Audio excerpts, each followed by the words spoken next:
ഹരേ കൃഷ്ണ. ഇന്നത്തെ വീഡിയോയിലൂടെ തുലാം രാശിയുടെ ജൂലൈ 2025 ഫലങ്ങളെക്കുറിച്ച് പറയാം.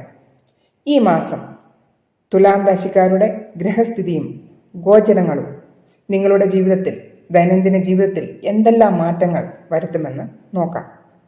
രാശിചക്രത്തിലെ 7ാമത്തെ രാശിയാണ് തുലാം രാശി. തുലാം രാശിയുടെ സ്വാമിയോ ശുക്രൻ, അതായത് വീനസ് ആണ്. ഷോർട്സ് വീഡിയോ കാണുന്നവരാണെങ്കിൽ ചാനലിൽ വിശദമായിട്ടുള്ള വീഡിയോ ഉണ്ട്, ദയവായി കാണുക. ഈ മാസം 5ാം ഹൗസിൽ രാഹു, 6ാമത്തെ ഹൗസിൽ ശനി, 8ാമത്തെ ഹൗസിൽ നിങ്ങളുടെ സ്വന്തം രാശിസ്വാമിയായ ശുക്രൻ, 9ാമത്തെ ഹൗസിൽ സൂര്യനും വ്യാഴവും, 10ാമത്തെ ഹൗസിൽ ബുധൻ, 11ാമത്തെ ഹൗസിൽ ചൊവ്വയും കേതുവുമാണ്. സാമ്പത്തികം എങ്ങനെയിരിക്കുമെന്ന് നോക്കാം. ഈ മാസം ധനലാഭ സാധ്യതയാണ് കാണുന്നത്.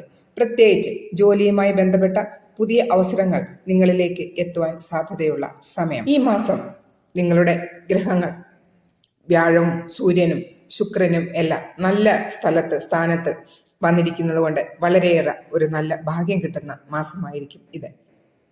പുതിയ പ്രോപ്പർട്ടി വാങ്ങുന്നതിനോ പുതിയ ബിസിനസ് ഒക്കെ തുടങ്ങുന്നതിനും എല്ലാത്തിനും വളരെ വളരെ അനുകൂലമായ ഒരു സമയമാണ് ജൂലൈ മാസം. നിങ്ങളുടെ ജോലിയിൽ നല്ല പുരോഗതി ഉള്ള സമയം. ഉന്നത ഉദ്യോഗസ്ഥന്മാരിൽ നിന്നും അഭിനന്ദനം കിട്ടുവാൻ സാധ്യതയുള്ള സമയമാണ്. നിങ്ങളെ ഹാർഡ് വർക്കല്ല, സ്മാർട്ട് വർക്കാണ് ചെയ്യാൻ പോകുന്നത്. ജൂലൈയിലൂടെ ആദ്യത്തെ 2 വാരത്തിലും നല്ലതായിരിക്കും. ശേഷം ജൂലൈ 15 ശേഷം സൂര്യൻ 10ാമത്തെ ഹൗസിൽ വരുന്നതോടുകൂടി നിങ്ങൾക്ക് ചെറിയ പ്രശ്നങ്ങൾ ഉണ്ടായിരുന്നവർ ആണെങ്കിൽ അതും കൂടെ മാറി എല്ലാം വളരെ വളരെ നല്ലൊരു സമയമാണ് കാണുന്നത്. നിങ്ങളുടെ ജോലിയിൽ എന്തെങ്കിലും പ്രശ്നങ്ങൾ ഉണ്ടായിരുന്നവർ ആയിരുന്നെങ്കിൽ അതെല്ലാം മാറി നല്ല ഒരു നിലയിൽ എത്താനുള്ള സാധ്യത. അതുപോലെ തന്നെ പുതിയ ജോലി അന്വേഷിക്കുന്നവർക്ക് നല്ല ഒരു ജോലി വന്നു ചേരുന്നതിനുള്ള സാധ്യതയും കാണുന്നുണ്ട്. ബിസിനസ് ചെയ്യുന്നവർക്കും നല്ല സമയം.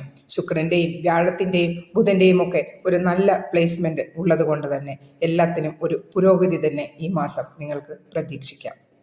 ആരോഗ്യപരമായി നോക്കിയാൽ ശാരീരികമായ ചെറിയ അലസതകളും ക്ഷീണവും അനുഭവപ്പെടാൻ സാധ്യതയുണ്ട്.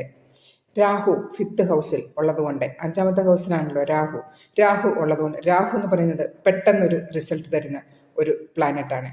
അപ്പോൾ അത് നമ്മുടെ സ്റ്റൊമക്ക് റിലേറ്റഡ് പെട്ടെന്നൊരു പ്രോബ്ലം, ഇപ്പം നിങ്ങൾ യാത്ര ചെയ്യുവാണെങ്കിൽ പെട്ടെന്നൊരു വയറുവേദനയോ പെട്ടെന്ന് ഒരു വയറിളക്കോ ഒക്കെ വരാനുള്ള സാധ്യതയാണ്. അപ്പോൾ ഈ മാസമല്ല, അടുത്ത ഒരു വർഷത്തേക്ക് നിങ്ങൾക്ക് ആഹാരത്തിൽ ശ്രദ്ധിച്ചേ പറ്റൂ. പുറത്ത് യാത്രയൊക്കെ ചെയ്യുന്നവർ പുറത്തു നിന്നും ആഹാരം കഴിക്കുമ്പോൾ വളരെയേറെ ശ്രദ്ധിക്കേണ്ടത് അനിവാര്യമാണ്. അപ്പോൾ നിങ്ങളെ ബോഡിയെ നിങ്ങൾ ബാലൻസ് ചെയ്ത് നിങ്ങൾ യോഗയോ മെഡിറ്റേഷനോ അങ്ങനെ